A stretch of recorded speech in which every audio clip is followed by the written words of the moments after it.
तो गाइस जैसा कि पिछले पार्ट में हमने अभी तक देखा कि स्ट्रॉ हेड पायरेट्स फिशमैन आइलैंड पर पहुंच जाते हैं, जो कि सी लेवल से 10,000 मीटर नीचे है। ये सभी लोग समुद्र के बॉटम पर आकर लैंड करते हैं। रोशनी बहुत ज्यादा होती है। अरे वो देखो। हाँ, इसमें कोई डाउट नहीं है, सुई इस आइलैंड की तरफ ही पॉइंट कर रही है, द फिशमैन आइलैंड। भाई साहब इतने बड़े बबल के अंदर है ये, क्या वो कोई बादल है? हो सकता है वहाँ पर हवा भी हो। ये हमने ये कर दिखाया। तो यही है वो मशहूर फिशमैन आइलैंड। हाँ, और कारिबू भी देखता है कि ये सभी लोग पहुंच चुके हैं फिशमैन आइलैंड पर, वही जगह जहाँ पर मरमेड्स नाचती हैं, खूबसूरत मरमेड्स। आखिरकार मैं यहाँ पर आ ही गया, वो जन्नत जिसका सपना मैं हमेशा बचपन से देखा करता था। Mermaids mermaids. सांजी के नाक से खून बहने लगता है। अबे ओ सांजी, तू अभी ठीक नहीं लग रहा, तुझे इसके बारे में सोचना भी नहीं चाहिए। सांजी बेहोश होकर नीचे गिर जाता है। माफ करना सांजी, तुम्हें असली मरमेड्स की तरफ नहीं देखना चाहिए। डॉक्टर, ये इसका सपना था फिशमैन आइलैंड में कुड़ियाँ तड़ने का।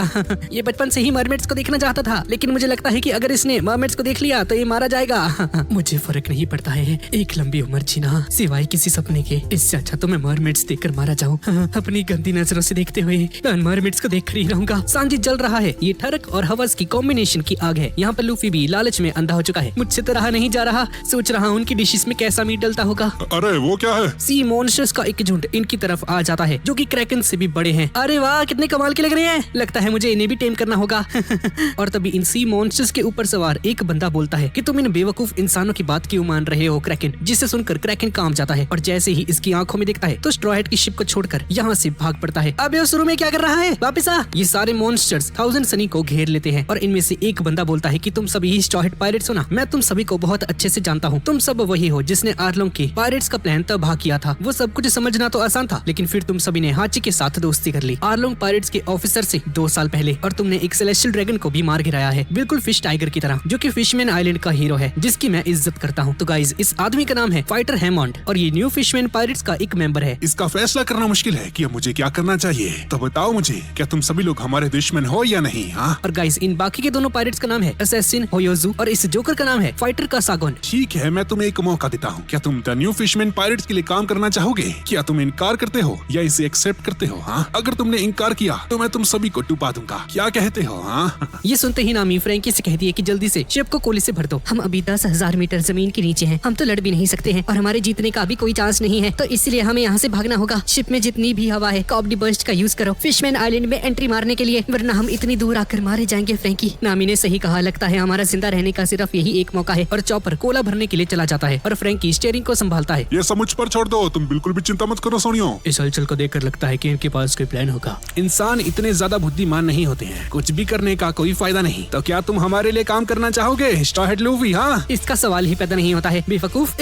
मैं तुम्हारे साथ काम क्यों करना चाहूंगा? हाँ बेवकूफ, शर्म की बात है। तो फिर मैं तुम्हें आगे जाने नहीं दे सकता हूँ, अब यहीं पर तुम्हारा अंत होने वाला है। ये पानी वाला शेर 1000 सनी पर हमला करने के लिए आगे बढ़ता है। फ्रैंकी, शिप तैयार है, जल्दी चलो। और ये शेर भी बहुत ज्यादा पास आ जाता है, जिसे देखकर फ्रैंकी, जोरो और सांजी फाइट के लिए तैयार हो जाते हैं। गो फ्रैंकी। हाँ सोनिया, मेरी सनी भी तो एक शेर ही है। ये चले हम कॉब्डी बर्स्ट। और सभी लोग फुल स्पीड से आइलैंड की तरफ बढ़ने लगते हैं, पर हवा कम होने की वजह से कोई ठीक से खड़ा भी नहीं हो पा रहा है। हम अंदर घुस रहे हैं। मेरा इंतजार करो मेरी प्यारी मरमेड्स। और आइलैंड में एंटर करते वक्त ये लोग बबल से टकरा जाते हैं और एंटर होते ही शिप की सारी कोटिंग उतर जाती है। अरे सामने देखो, एक और बबल। ये सभी लोग दूसरे बबल के अंदर घुस जाते हैं, लेकिन वो बबल पानी से भरा होता है और हवा ना होने की वजह से ये सभी लोग डूब जाते हैं। पानी का प्रेशर इतना ज्यादा होता है कि ये सभी लोग तैर भी नहीं पाते हैं और बहाव की वजह से लूफी, चॉपर, उसॉप, सांजी ये सभी लोग एक साथ बहने लगते हैं और बाकी सभी लोग भी। मुझे नहीं लगता कि वो लोग अभी भी जिंदा होंगे। तो ठीक है, हम लोग भी अब अंदर जाने वाले हैं। मैं नहीं चाहता कि नेपट्टून की आर्मी उन्हें पहले ढूंढ ले, लेकिन पहले हमें वापस से नोआ जाकर बॉस को इसके बारे में बताना होगा कि स्ट्रॉ हेड, जिसने आर्लोंग के सपनों के ऊपर पानी फेरा था, वो यहाँ पर पहुँच चुका है। अब इसके बाद हम फिशमैन आइलैंड की सी फ्लोर को देखते हैं, जहाँ चॉपर, उसॉप, सांजी और चॉपर एक साथ उड़ जाते हैं। अरे ये मैं कहाँ गया? और तभी कैमी यहाँ पर आ जाती है। जी हाँ गाइस, कैमी को हम पिछले पार्ट्स में देख चुके हैं। मुझे खुशी है कि तुम सभी लोग ठीक हो। कैमी, कितना समय हो गया, तुम तो और भी ज्यादा खूबसूरत हो चुकी हो कैमी। कैमी चान। वैसे बाकी सब कहाँ हैं? तुम तो जा रही हो। दरअसल हम सभी लोग अलग हो गए हैं। और तभी इनके कपड़े सूख कर यहाँ पर आ जाते हैं। तो अभी इस वक्त हम सभी लोग मर्मेड कोव की सी फ्लोर पर हैं और ये लड़कियों का झुंड है जो कि मर्मेड कैफे में काम करती हैं और यहाँ पर मेरे बहुत सारे दोस्त भी हैं। क्या लड़कियों का हॉस्टल? कैमी चान, ये मर्मेड कैफे क्या होता है यार? हाँ, दरअसल वही कैफे है जहाँ पर मैं वेट्रेस के तौर पर काम करती हूँ सांजी, और वहाँ पर बहुत सारी खूबसूरत मर्मेड्स भी हैं। क्या खूबसूरत मर्मेड्स? ये सुनते ही सांजी मर्मेड्स के सपने लेना शुरू कर देता है। तो आप क्या लेना चाहेंगे, चाय, कॉफी या फिर और सांजी की हालत को देखकर ऐसा लगता है चॉपर और उसब को कि अभी सांजी खतरे में है और इसका खून बहने वाला है। अरे इसने उसे सहन कर लिया। सांजी अपने घुटनों पर बैठकर कसम खाता है कि आज के बाद ये फिशमैन आइलैंड की किसी भी मरमेड को देखकर नोज ब्लीड नहीं करेगा। पता नहीं ये कैसी इसकी शपथ है, पर है गाइस। तो मुझे लगता है कि अब मुझे कोई इनाम मिलना चाहिए, है ना? हाँ तो चलो ठीक है गाइस, ऊपर चलते हैं, मैं तुम्हें मेरे दोस्तों से मिलवाती हूँ। और अभी सभी लोग कैमी के घर से बाहर निकलकर टैक्सी में बैठ जाते हैं और खुले आसमान की तरफ आगे बढ़ जाते हैं। जब ये सभी लोग बाहर खड़े होते हैं तो पीछे से एक आवाज आती है, ओए कैमी। सांजी को पता चलता है कि एक लड़की की आवाज है और पीछे मुड़ता है। ये क्या? ये तो एक लड़की की आवाज है। और सांजी देखता है कि स्वर्ग से सीधा धरती पर आई हुई बहुत सारी खूबसूरत मरमेड्स इसके सामने खड़ी हैं, एक से बढ़कर एक। सांजी इन सभी को देखकर हैरान हो जाता है और इसे लगता है कि ये सब कुछ एक सपना है। ये तो बिल्कुल किसी जन्नत की तरह है, मैंने ऐसा तो कभी सपने में भी नहीं सोचा था। ये मरमेड्स कितनी ज्यादा खूबसूरत है। और इसकी आंखों से पानी बहने लगता है। थोड़ा सा आगे जाता है और रुककर चिल्लाकर कहता है, मैंने ढूंढ लिया,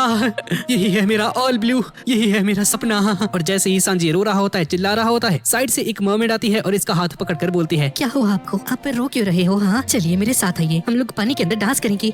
हाँ मैं समझ गया, ये सच होने के लिए कुछ ज्यादा ही अच्छा है। लगता है आज मेरा आखिरी दिन है। अब इसके बाद हम फिशमैन डिस्ट्रिक्ट नुआ को देखते हैं, जहाँ पर इन सभी का कैप्टन बोलता है, तो स्ट्रॉ हैट लूफी इतनी आगे चला गया? हाँ तो बॉस अब हमें क्या करना चाहिए? उसे मेरे पास लेकर आओ, यहाँ पर। और यहाँ पर समुद्र के किनारे हम नामी को देखते हैं। अरे यार अब मुझे क्या करना चाहिए? और बहुत तेजी से कोई इसकी तरफ आ रहा है और जैसे ही ये चीज इसके पास आती है तो नामी डर कर चिल्ला देती है, लेकिन ये कोई और नहीं बल्कि फ्रैंकी होता है। ओए नामी सुनिए, मुझे खुशी है कि तुम ठीक हो। फ्रैंकी के हाथ में रॉबिन भी होती है। साले मुझे लगा अभी मैं मर जाऊंगी तुम्हारी वजह से। नामी की नजर रॉबिन पर जाती है, जो कि रेबन एन के लगाकर बेहोश पड़ी है। और तभी रॉबिन का पानी निकाला जाता है, यानी कि इसके मुंह से पानी निकाला जाता है। फ्रैंकी तुम्हारा शुक्रिया। क्या तुमने लूफी और बाकी सभी को देखा? नहीं सोनियो, मैं उन्हें नहीं ढूंढ पाया। अरे यार अभी तो हम सभी लोग एक साथ इकट्ठा हुए थे और वापिस से बिछड़ गए। अरे सोनिया फिक्र मत कर, पास ही में एक टाउन है, हो सकता है वो सभी लोग वहाँ पर हों। और यहाँ पर हम सांजी को देखते हैं, जो कि फुल मजे कर रहा है, समुद्र के अंदर छलांग लगाकर मरमेड्स के साथ मस्ती कर रहा है। और साइड में चॉपर सांजी की फिक्र कर रहा होता है। मुझे शुक्र है सांजी ने अपनी बीमारी पर काबू कर लिया। शुक्र है इसका खून नहीं छूट रहा, क्योंकि अगर उसकी नोज ब्लीड अप हो जाती है तो हमारे पास इतना खून नहीं है कि हम उसे खून चढ़ा पाएंगे। और सांजी का ब्लड टाइप वैसे ही बहुत ज्यादा रेयर है। कैमी, दरअसल इस आइलैंड पर कोई ऐसा है जिससे मैं बहुत बेसब्री से मिलना चाहता हूँ। कौन है वो? मर्मेड की प्रिंसेस? नहीं, वो है जिम्बे। जिम्बे मेरा दोस्त है। तुम पायरेट एम्प्रेस को भी जानते हो और जिम्बे को भी। जब इस 2 साल पहले मरा था तो मैं अपना दिल नहीं हारा, वो सब इसलिए क्योंकि जिम्बे मेरे साथ था और इसलिए मैं उसका शुक्रिया अदा करना चाहता हूँ। हमने एक दूसरे से वादा किया था कि हम इस आइलैंड पर वापस से जरूर मिलेंगे। हाँ मैंने न्यूज़पेपर में पढ़ा था कि तुम जिम्बे के साथ थे। तो कहाँ है भाई जिम्बे? दरअसल बॉस अभी इस आइलैंड पर नहीं है। उन्होंने 2 साल पहले वॉरलॉर्ड के पद से इस्तीफा दे दिया था और फिशमैन पायरेट्स के पुराने मेंबर्स यहाँ पर नहीं रह सकते हैं, इसलिए बॉस जिम्बे यहाँ से चले गए।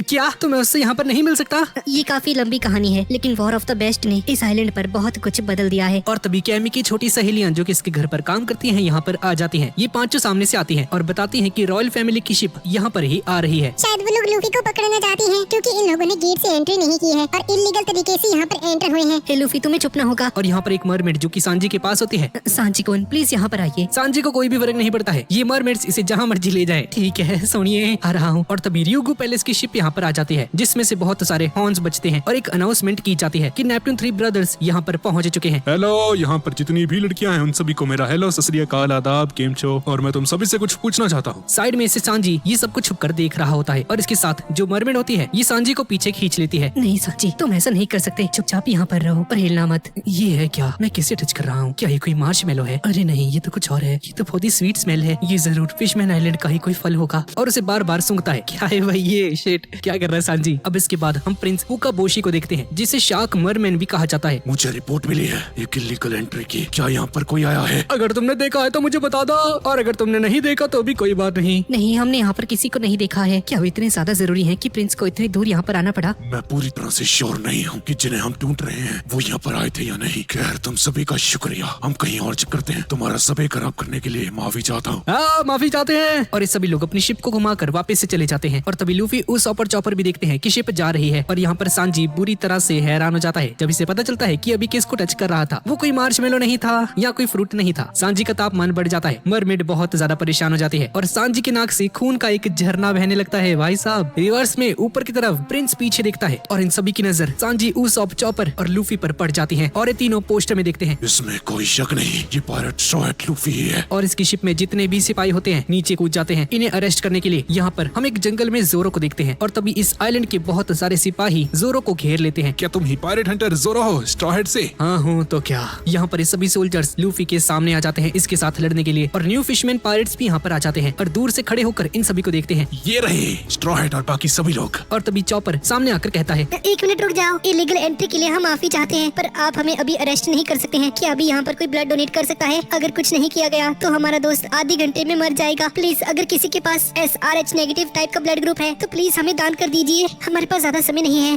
प्लीज हमारी मदद कीजिए, मैं आपसे भीख मांगता हूँ, प्लीज सांची को खून दे दीजिए। और तभी पीछे से न्यू फिशमैन पायरेट्स चिल्लाकर कहते हैं कि इस आइलैंड पर ऐसा कोई भी नहीं है जो कि इंसानों जैसे नीच और लोली क्रिएचर्स को अपना खून देगा। तुम्हारा वो दोस्त अपना सारा खून खोने वाला है, तुम्हारा दोस्त मारा जाएगा। और तभी शिप के ऊपर से कैमी की आवाज आती है। लूफी, सांची को इस शिप के ऊपर लेकर आ जाओ, हम शहर की तरफ चलते हैं, वहाँ पर बहुत सारे इंसान होंगे जो कि हमें खून दे सकते हैं, जल्दी करो। लूफी इन सभी को शिप के ऊपर ले आता है और कैमी प्रिंस शार्क मोमेंट से विनती करती है और ये तीनों इसके लिए मान जाते हैं। और चलते चलते कैमी कहती है कि मुझे माफ कर देना। अगर मेरा ब्लड टाइप मैच कर जाता तो मैं तुमसे मना नहीं करती, प्लीज मुझे माफ कर देना। अरे नहीं कैमी, तुम माफी मत मांगो, तुम हमारे लिए पहले ही बहुत ज्यादा कर चुकी हो। ये सब कुछ इसकी लीचर हरकतों की वजह से हुआ है। इसकी गंदी सोच और ठरकीपन इसे एक दिन ले डूबेगा। देखो तो कैसे स्माइल कर रहा है, पागल कहीं का, इसको बिल्कुल शर्म नहीं। और इन सभी के जाने के बाद तुम उन पायरेट्स को छुपा क्यों रही थी? हाँ, मुझे माफ कर देना प्रिंस फुकाबाशी। हाँ वो कैमी के दोस्त थे, वो अच्छे लोग थे और हम नहीं चाहते थे कि आप उन्हें अरेस्ट कर ले। और फुकाबाशी अपने मन में कहता है कि मैं लूफी को जिम्बे का मैसेज देने में भी नाकामयाब हो चुका हूँ। अब चॉपर, लूफी, उसॉप ये सभी लोग चिल्लाकर कहते हैं कि हमारा दोस्त मर रहा है, प्लीज हमें कोई खून दे दो। क्या किसी के पास भी नेगेटिव RH ब्लड है क्या? लेकिन इस टाउन के सभी लोग जब इस बात को नोटिस करते हैं कि ये सभी इंसान हैं, तो सभी लोग इसे इग्नोर कर देते हैं। कोई भी इन्हें अपना खून नहीं देना चाहता है क्योंकि इंसानों की मदद करना इस शहर में बैन है। और लूफी नोटिस करता है कि यहाँ पर ज्यादा इंसान नहीं है, सबके सब मरमेड्स हैं। ये सभी लोग पूरे टाउन को छान मारते हैं लेकिन कोई भी इंसान नहीं मिलता जो कि इन्हें खून दे सके। और आखिर में चॉपर को एक इंसान दिख जाता है। यहाँ पर हम कैमी के दोस्तों को देखते हैं और इनके सामने कोई बंदा ड्रिफ्टिंग करते हुए इन सभी के सामने आ जाता है और ये बंदा कोई और नहीं बल्कि कारिबो है। मुझे लगता है हमें इस बैरल को खोलना चाहिए। हाँ, मुझे लगता है इसमें विस्की होगी, चलो पी के टर्न जाते हैं। नहीं, मुझे लगता है इसके अंदर खजाना होगा। नो इसे मत खोलना ओए। मैं इसे खोलने वाली हूँ, देखते हैं इसके अंदर क्या मिलता है। और यहाँ पर सांजी किसी तरह से बच जाता है, इन्हें ब्लड मिल चुका है। सांजी को होश आता है। शुक्र है तुम्हें होश आ गया सांजी, हमें तो लगा था तुम मर ही जाओगे। अरे यार, इसके ब्लड के चक्कर में मैंने पूरा टाउन छान मारा पर मुझे इंसान दिखे ही नहीं। लगता है यहाँ पर इंसान आ ही नहीं रहे हैं। सांजी उठ जाता है। ये क्या, ये मैं कहाँ पर हूँ, मुझे क्या हुआ था? और जब सुनता है कि ये सभी लोग इसके लिए खून ढूंढ रहे थे और ये बेहोश हो गया था। तुम्हारा शुक्रिया यार मुझे बचाने के लिए, लेकिन मुझे याद क्यों नहीं आ रहा मैं किस वजह से बेहोश हो गया था? क्या मैं किसी के साथ भिड़ गया था? नहीं सांजी,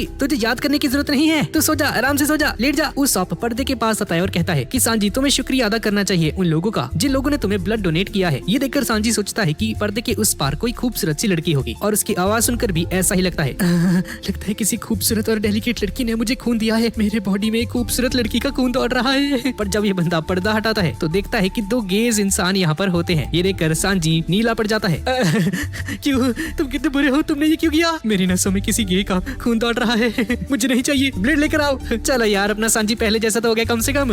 लूफी अपना दाहिना हाथ दिखाना। चॉपर लूफी के घाव को देखकर समझ जाता है कि इसके हाथ पर जहर है। लगता है पॉइजन मुझे उस ऑक्टोपस से मिला है क्योंकि जब मैंने उससे पंच किया था तो उसने मेरे पंच को काउंटर किया था। पर क्या तुम ठीक हो? हाँ चॉपर, मैं ठीक हूँ। चॉपर इस घाव को एग्जामिन करता है और बताता है कि शायद से लूफी की बॉडी के अंदर कोई एंटीबॉडी क्रिएट हो चुकी है जो कि पॉइजन को नेचुरली काउंटर कर रही है। लूफी, क्या तुम्हें किसी ने पहले भी किसी पॉइजन से हमला किया है? और लूफी बताता है कि हाँ, जब मैं एम्पल टाउन में था तो मैगलिन ने मेरे ऊपर पॉइजन से हमला कर दिया था और उसने इसे लगभग मार ही डाला था। तुम हंस कैसे सकते हो, ये कोई फनी बात नहीं है लूफी। उस ऑक्टोपस ने मेरे पंच को भी काउंटर किया था। मैं जानता हूँ कि वो ऑक्टोपस बहुत ज्यादा स्ट्रॉन्ग है। अब इसके बाद हम उसी बेवड़े ऑक्टोपस को देखते हैं जो कि अपने दोनों साथियों को कैरी कर लेकर जा रहा है और साथ में दारू भी पी रहा है और बताता है कि मैंने उस स्ट्रॉ हेड को पॉइजन से हमला किया था, कहीं वो मर ना जाए। अगर वो मर गया तो ये बहुत मुश्किल में पड़ जाएगा। इसका बॉस इस पर बहुत ज्यादा गुस्सा होगा। और तभी इसे सुनाई देता है कि कुछ मरमेड्स चिल्ला रही हैं। इसके बाद हम बाकी की मरमेड्स को देखते हैं। इशिली, इसे क्या हो गया, ये चिल्ला क्यों रही है? इसके बाद कैमी, लूफी और ऊसा को मैडम शार्ली के रूम में लेकर आ जाती है। शार्ली इस कैफे की ओनर है जहाँ पर कैमी काम करती है। ये सभी लोग इससे बात करते हैं और इन्हें पता चलता है कि ये मैडम शार्ली फ्यूचर देख सकती है और इसने बचपन में जो भी विजन्स देखे हैं वो आज तक सारी की सारी सच हुई हैं। अब इसके बाद कैमी इन सभी को एक स्टारफिश के पास लेकर चली जाती है। मैडम शार्ली की प्रेडिक्शंस 100% एक्यूरेट होती हैं। ग्रेट पायरेट एरा की शुरुआत होने से पहले ही शार्ली ने उसे प्रेडिक्ट कर दिया था और ठीक वैसा ही हुआ। और मरीन फूड की वॉर में व्हाइट बीयर की डेथ को भी इन्होंने पहले ही प्रेडिक्ट कर दिया था। ये सुनकर लूफी और उसॉप भी चौंक जाते हैं। अब इसके बाद ये सभी लोग पापागो से मिलते हैं। ये वही स्टारफिश है जो कि कैमी के साथ चिपका रहता है और ब्रूक भी यहाँ पर मौजूद होता है। ब्रूक के आसपास बहुत सारी खूबसूरत मरमेड्स हैं और मरमेड्स ब्रूक को किस कर रही होती हैं क्योंकि अभी ये ब्रूक एक बहुत बड़ा स्टार बन चुका है। तुम सभी लोग मेरे गेस्ट हो, आओ मैं तुम्हें मेरे घर में लेकर चलता हूँ। ये सभी लोग एक टैक्सी के ऊपर चढ़ जाते हैं और टैक्सी पर चढ़ते हुए ब्रूक देखता है कि यहाँ पर एक वांटेड पोस्टर लगा हुआ है जहाँ पर लिखा होता है वांटेड डेकिन। अरे ये यहाँ पर क्या कर रहा है, ये तो एक गोश्त है ना। रुको मैं तुम्हें एक्सप्लेन करता हूँ। ये वांडर एक खतरनाक क्रिमिनल है और हमारे देश के राजा नेपच्यून उन्होंने ये डिक्लेयर किया है कि हमें इसे पकड़ना होगा। ये बहुत सालों से हमारे देश की प्रिंसेस को लव लेटर्स भेज रहा है और उसे धमकियां भी दे रहा है कि उसे उठा कर ले जाएगा और उससे शादी भी करेगा। और किंग नेपच्यून के 3 लड़के और एक लड़की है और लड़की जो कि मरमेड प्रिंसेस है वो सबसे छोटी है और उसके ऊपर 3 बड़े प्रिंस हैं जिन्हें ये लोग पहले मिल चुके हैं। अच्छा ये सब तो ठीक है पर ये वांडर तो एक गोश्त नहीं है क्या? अरे नहीं, वो कोई गोश्त नहीं है, वो उसका एक वंशज है। अच्छा, अब समझ में आया, वो असली का गोश्त नहीं है। अब इसके बाद ये सभी लोग यहाँ से जाने लगते हैं। रास्ते में इन सभी को एक कैंडी फैक्ट्री भी दिखाई देती है, पर इसके ऊपर ये पायरेट फ्लैग क्या है? क्या तुमने इसे पहले कभी नहीं देखा? इस आइलैंड में तुम्हें बहुत सारी जगहों पर ऐसे ही फ्लैग्स देखने को मिल जाएंगे। ये पायरेट जिसका नाम है बिग मॉम, जिसका असली नाम है शार्लोट लिन AKA बिग मॉम, ये पूरे फिशमैन आइलैंड को प्रोटेक्ट करके रखती है और उसके बदले में हमें इसे कैंडीज देनी पड़ती हैं, बहुत सारी कैंडीज। इसलिए हम लोगों ने एक कैंडी फैक्ट्री तैयार कर दी है। अच्छा, इसका मतलब ये बिग मॉम तो बहुत अच्छी इंसान होगी ना? नहीं, हम इसके बारे में नहीं पता है। बिग मॉम से पहले व्हाइट बियर्ड फिशमैन आइलैंड की रक्षा किया करते थे और वो कोई भी चार्जेस नहीं लिया करते थे, लेकिन बिग मॉम हमसे बहुत सारी डिमांड्स करती है। और ऐसे ही बात करते हुए ये सभी लोग पापागू के घर पर पहुंच जाते हैं। इसका घर बहुत ज्यादा बड़ा होता है। ये क्या भाई, एक स्टारफिश के लिए इतना बड़ा घर? और यहाँ पर हम मैडम शार्ले को देखते हैं। ये बहुत ज्यादा चिल्लाती है। इसके आसपास बहुत सारे लोग इकट्ठा हो जाते हैं।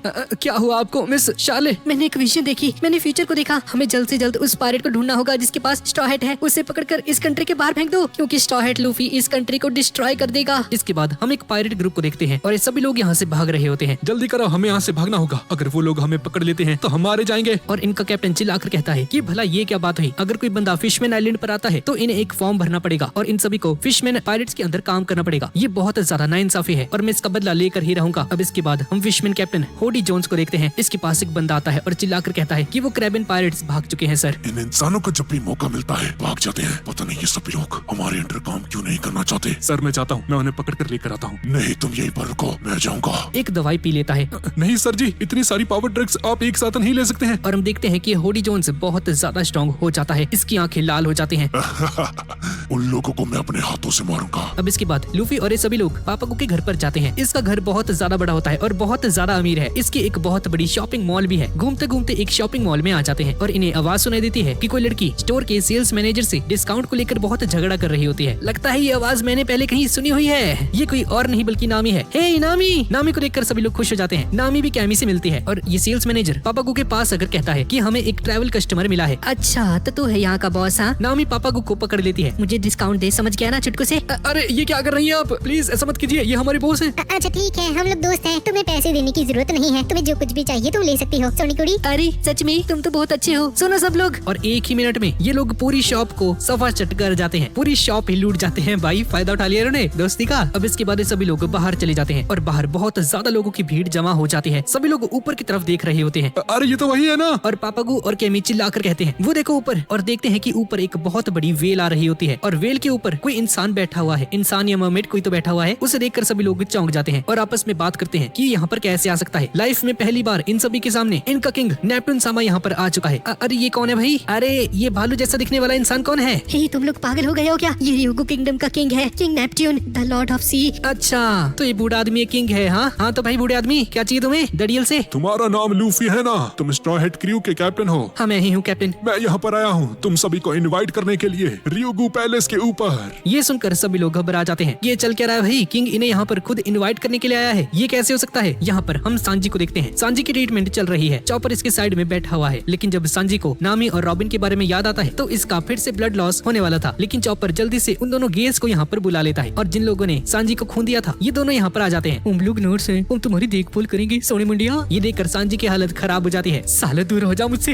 और यहाँ पर किंग नेपट्टून की बात सुनकर सभी मरमेड्स हैरान हो जाते हैं कि भाई किंग यहाँ पर खुद आया है इन्हें इनवाइट करने के लिए। क्या लोग बहुत ज्यादा फेमस है क्या? कोई कहता है कि सोल किंग की वजह से ये हुआ है, वो बहुत ज्यादा फेमस है। तुम्हारे रियोगू पैलेस पर क्या वहाँ पर बहुत सारा मीट मिलेगा क्या? ऑफ कोर्स वहाँ पर बहुत ज्यादा मीट है। हमने वहाँ पर एक पार्टी का आयोजन किया है। ये सुनकर सभी लोग खुश हो जाते हैं। मुझे वहाँ से ट्रेजर की बू आ रही है, मैं तो वहाँ पर जाने वाली हूँ। तो ठीक है हम सभी लोग जाएंगे। मैं कलू जाओ जाकर उन्हें एक राइड दो। केमी पापागू तुम भी आ जाओ यार। नहीं, हम वहाँ पर नहीं जा सकते हैं। वो पैलेस है, वो हमारे लिए एक पवित्र जगह है, हम वहाँ पर जाना डिजर्व नहीं करते हैं। दद्दू जी ये लोग भी मेरे दोस्त हैं, क्या ये लोग हमारे साथ आ सकते हैं क्या प्लीज? हाँ ठीक है, अगर ये लोग तुम्हारे दोस्त हैं तो ये तुम्हारे साथ आ सकते हैं। तो ठीक है चलो हम सभी लोग एक साथ चलते हैं रियोगू पैलेस पर। अब इसके बाद हमें बताया जाता है कि ये जो फिशमैन होते हैं ये नॉर्मल इंसान से 10 गुना ज्यादा ताकतवर होते हैं और ये जो स्टेरॉइड ड्रग्स हैं ये इनकी बॉडी की पावर्स को दुगना कर सकती हैं। नॉर्मल इंसान से 20 गुना ज्यादा ताकतवर। और अगर कोई फिशमैन एक से ज्यादा स्टेरॉइड्स को ले लेगा तो उसे कोई आम इंसान अपने सपने में भी नहीं हरा सकता है। इसके बाद हम क्रैबिन पायरेट ग्रुप को देखते हैं। इन सभी के सामने हार्डी जोन्स आ जाता है। इसके हाथ में हथकड़ी पहनी हुई है और इनकी शिप के ऊपर चारों तरफ लगातार हमले करता है। इनकी शिप में इतने ज्यादा छेद कर देता है कि इनकी हालत खराब हो जाती है और इनकी कैप्टन को भी हरा देता है बिना अपने हाथों को यूज किए हुए। ये देखकर सभी लोग हैरान हो जाते हैं कि ये लोग बिना हाथों का यूज किए हुए हमारी बैंड बजा चुका है, ये कितना ज्यादा स्ट्रॉन्ग है। पर हार्डी जोन्स सभी को नहीं मारता है, कुछ लोग मरते हैं और कुछ घायल हो जाते हैं। जाओ इन सभी को पकड़ कर ले जाओ न्यू वर्ल्ड पर। इन सभी को वहाँ पर छोड़ देना। मैं चाहता हूँ कि ये सभी लोग जिंदा रहें और सभी को बताएं कि यहाँ पर क्या हुआ था। उन लोगों ने फिशर टाइगर को मार दिया था और आर्लोंग के प्लान को भी खत्म कर दिया। और मैंने दिखाऊंगा कि असली में ताकतवर कौन है। ये सारी मरमेड्स लूफी के उस बैरल को खोल देती हैं जिसके अंदर अभी कारिबो है। कारिबो बाहर निकल जाता है और उन मरमेड्स पर हमला कर देता है और कुछ मरमेड्स को अपनी बॉडी के अंदर किडनैप कर लेता है। ये एक डेविल फ्रूट यूजर है और इसकी बॉडी दलदल की बनी हुई है और अपनी बॉडी के अंदर बहुत सारी चीजों को छुपा सकता है। स्टार्ट लूफी ने मुझे यहाँ पर लेकर आया। ये तो एक ट्रेजर आइलैंड है। एक मरमेड को मैं 70 मिलियन बेरीज पर बेच पाऊंगा। मेरे पास तो 3 मरमेड्स हैं। ऑक्शन में इनकी अच्छी सेल होने वाली है। थोड़ी देर बाद इशिली और बाकी के मरमेड्स यहाँ पर आ जाते हैं, लेकिन यहाँ पर आकर देखते हैं कि कुछ मरमेड्स गायब हो चुकी हैं। ये जाकर गार्ड को इसके बारे में बताते हैं, लेकिन गार्ड्स इंसानों को पसंद नहीं करते हैं और कहते हैं कि हो सकता है कि स्ट्रॉ हैट क्रू ने उन मरमेड्स को किडनैप कर लिया हो, उन्हें ऑक्शन में बेचने के लिए। नहीं, ऐसा नहीं हो सकता है। वो लोग अच्छे इंसान हैं। वो लोग मरमेड्स को किडनैप नहीं कर सकते हैं। क्या तुम्हें नहीं पता इंसान कितने बुरे होते हैं? वो मरमेड्स को अपनी दुनिया में ले जाकर बेच देते हैं। मुझे लगता है उन इंसानों ने ही मरमेड्स को किडनैप कर लिया है और इन इंसानों पर ज्यादा भरोसा मत करो। उन लोगों ने फिशर टाइगर को भी मार दिया है। यहाँ पर रियुगु किंगडम का फर्स्ट प्रिंस फुकाबोशी मैडम शार्ले से पूछता है कि क्या आपने जो विजन देखी है क्या वो सच है क्या? हाँ, मैंने अपनी आंखों से देखा है। ये स्ट्रॉ हैट लूफी नाम का आदमी इस पूरे फिशमैन आइलैंड को तबाह कर देगा।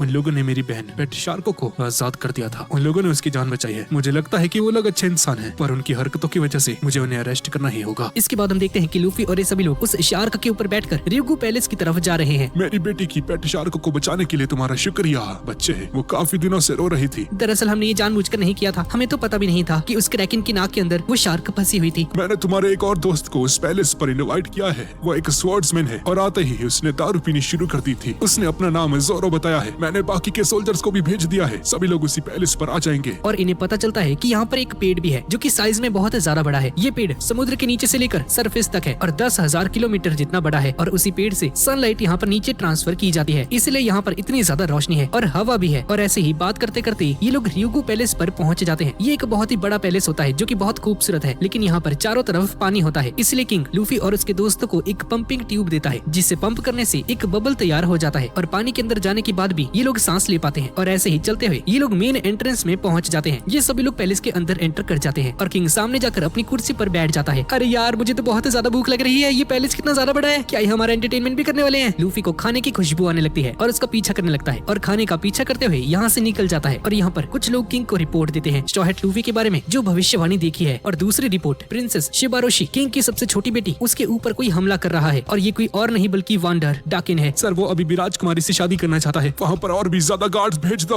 उसे मार कर मेरे पास लेकर आओ। और यहाँ पर लूफी उस खुशबू को सूंघते हुए एक रूम के अंदर चला जाता है और यहाँ पर पानी नहीं होता है और बबल से बाहर निकल जाता है। लगता है सामने दावत है और तभी एक मरमेड बाहर निकलता है बहुत सारा खाना डिलीवर करके। और लूफी साइज में इससे बहुत ज्यादा छोटा होता है। लगता है यही वो पार्टी का रूम है। यहाँ पे तो बहुत सारा खाना होगा। उन लोगों ने कहा था कि जोरो पहले से ही यहाँ पर मौजूद है ना? लगता है वो पहले से ही दावत उड़ा रहा है। लूफी इस हॉल के अंदर घुसने ही वाला था, लेकिन देखता है कि यहाँ का दरवाजा बहुत ज्यादा बड़ा होता है, बहुत ज्यादा टाइटली सील्ड होता है। लगता है यहाँ पर बहुत कमाल का खाना है, मजा आएगा। अंदर चला जाता है, लेकिन अंदर बहुत ज्यादा अंधेरा होता है। ये कोई पार्टी हाउस तो नहीं लग रहा है। लगता है ये फूड स्टोरेज है, यहाँ पर खाना तो होगा ही। नीचे उतर जाता है, इधर उधर कूदता है। ये क्या भाई, ये इतना सॉफ्ट कैसे है? ये तो जेली जैसा है।